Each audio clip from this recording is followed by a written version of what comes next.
Salut, c'est Marc pour Horror News, l'émission qui vous déterre les infos du monde de l'horreur. Commençons ces news avec la réalisatrice Nikyatu Jusu, réalisatrice du prochain remake de La Nuit des Morts Vivants, qui va adapter son court-métrage Suicide by Sunlight en film sous la production de Jordan Peele. On y découvre Valentina, une vampire afro-américaine vivant à New York, dans un monde où l'existence des vampires est connue de tous. Cette dernière est capable de marcher au grand jour, car protégée du soleil par sa couleur de peau, mais sa vie familiale et professionnelle n'est pas rose tous les jours. Le court-métrage est disponible gratuitement sur YouTube. Le nouveau film Alien, réalisé par Fede Alvarez et portant le nom temporaire d'Alien Romulus, commencera son tournage le 6 février à Budapest pour une sortie sur la plateforme Hulu, tout comme le film Prey, qu'on retrouvera certainement sur Disney+ en France. Une suite au slasher The Mutilator, sorti en 1984, est dans les tuyaux. Le scénariste et réalisateur du premier opus, Buddy Cooper, revient également pour diriger cette suite dont le tournage est prévu pour 2023. Pour fêter ses 10 ans, le film américain American Mary, écrit et réalisé par les sœurs Soska, devrait être développé en série par ces dernières. Les sœurs Soska nous informent que l'histoire devrait reprendre là où le film s'est arrêté pour approfondir le parcours de Marie. Le film nous racontait l'histoire de Marie, jeune étudiante en médecine désabusée, qui, par manque d'argent, va entrer dans le monde des chirurgies underground.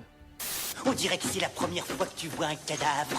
Côté sortie VOD, DVD et Blu-ray, à noter la sortie de Le Menu, en VOD, un couple se rend sur une île isolée pour dîner dans un des restaurants les plus en vogue du moment, en compagnie d'autres invités triés sur le volet. Le savoureux menu concocté par le chef va leur réserver des surprises aussi étonnantes que radicales. Sortie prévue le 3 janvier. Paranormal Activity Next of Kin en DVD. Un documentariste suit Margot, une jeune fille qui part à la rencontre d'une communauté amish isolée dans l'espoir d'en apprendre davantage sur sa mère et famille biologique. Après une série d'événements et de découvertes étranges, elle se rend vite compte que cette communauté qui les a accueillis dans leur maison pourrait potentiellement être impliquée dans une sorte de rituel surnaturel. Sortie prévue le 4 janvier. Event Horizon en Blu-ray 4K Ultra HD, qui est donc un film de science-fiction horrifique avec Sam Neill et Laurence Fishburne. Sortie prévue le 4 janvier. Circle Line en VOD. L'histoire suit un groupe de passagers dans le dernier métro pour rentrer chez eux, quand le train dévie de sa trajectoire et s'écrase dans un tunnel abandonné. Traqués par un monstre inconnu, les passagers survivants doivent s'échapper et survivre à la nuit. Sortie prévue le 5 janvier. Landlocked en VOD. Lorsque Mason Owens apprend que la maison du New Jersey où il a grandi va être démolie, il y retourne et découvre que tout ne correspond pas exactement à ses souvenirs. Entre le montage et la présence des membres de sa famille, les films d'enfance du cinéaste Paul Owens se muent en films d'horreur. Sortie prévue le 6 janvier. Et enfin Candyland en VOD. Une jeune paumée rejoint une bande de prostituées officiant autour d'une station-service et les cadavres vont commencer à s'empiler. Sortie prévue le 6 janvier. Nope. Côté sortie streaming, je vous fais un petit bilan sur les sorties janvier sur la plateforme Tubi. Donc la franchise complète Destination Finale, Hannibal, La Maison de Cire version 2005, Laisse-moi entrer le remake US de 2010, The Crazies, The Monster, Le Silence des Agneaux et la franchise complète Tremors. Passons du côté d'Amazon avec l'arrivée de Vendredi 13. Alors je ne sais pas si c'est l'original ou la version remake qu'on avait eu dans les années 2000. Sortie prévue le 1er janvier. Paranormal Activity 2, 3 et 4, toujours sur Amazon. On est donc sur la série de films de maisons hantées en found footage qui est bien connue. Sortie prévue le 1er janvier. Rosemary's Baby sur Amazon. Un jeune couple dont la femme est enceinte s'installe dans un vieil immeuble new-yorkais considéré par leur ami comme une demeure maléfique. Aussitôt leurs voisins imposent leur amitié et leur service. S'il lui accepte facilement ce voisinage, Rosemary s'en inquiète. Arrivée prévue le 1er janvier. Amityville Horror sur Amazon, toujours le 1er janvier. Les Chines du Diable sur Amazon, sortie à confirmer. Alors que la guerre civile déchire l'Espagne, le jeune Carlos trouve refuge à Santa Lucia. Un orphelinat perdu dans la campagne dirigé par Madame Carmen. À la nuit tombée, le garçon est mis au défi par ses camarades. Il doit traverser la cour de l'établissement pour se rendre à la cuisine, l'obligeant à passer devant la maison du gardien, l'antipathique Jacinto. Une fois sur place, Carlos entend d'étranges soupirs et découvre dans le sous-sol de la bâtisse le fantôme d'un enfant mutilé. Sortie prévue le 1er janvier. Rec 1, 2 et 3 sur Amazon. Série de films de zombies en found footage.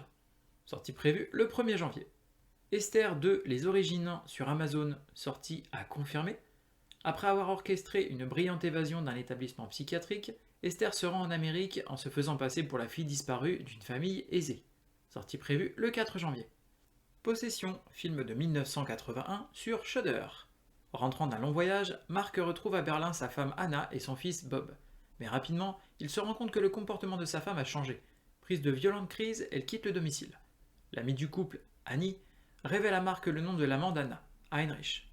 Lorsqu'elle disparaît, Mark engage un détective qui découvre bientôt qu'Anna s'est réfugiée dans une étrange demeure où semble se cacher une créature surgie des ténèbres.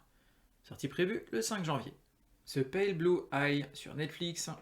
Un commissaire à la retraite recrute un brillant cadet de West Point appelé Edgar Allan Poe pour qu'il l'aide à résoudre un meurtre atroce à l'Académie militaire américaine. Sortie prévue le 6 janvier. The box.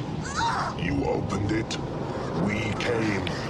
Côté livre, on va avoir Marvel Omnibus Marvel Horror, frisson garanti avec cet imposant recueil qui regroupe des récits cultes des années 1970, période à laquelle l'horreur renaît en maître dans l'univers des comics. Zombies, vaudou, golems, momies font trembler lecteurs et lectrices. Un beau bébé de 1328 pages pour un prix de 100 €, sortie prévue le 4 janvier. It's alive! Oh, it's alive! It's alive! It's alive! Terminons avec une recommandation, et ce sera la plateforme Shadows, plateforme de streaming 100% française spécialisée dans le film de genre. Projet lancé il y a quelques années par l'intermédiaire d'un crowdfunding auquel j'avais participé. Un catalogue riche et international, des nouveautés régulières et une plateforme de passionnés pour les passionnés, le tout pour seulement 4,99 € par mois. Je précise que je n'ai pas de part dans la société.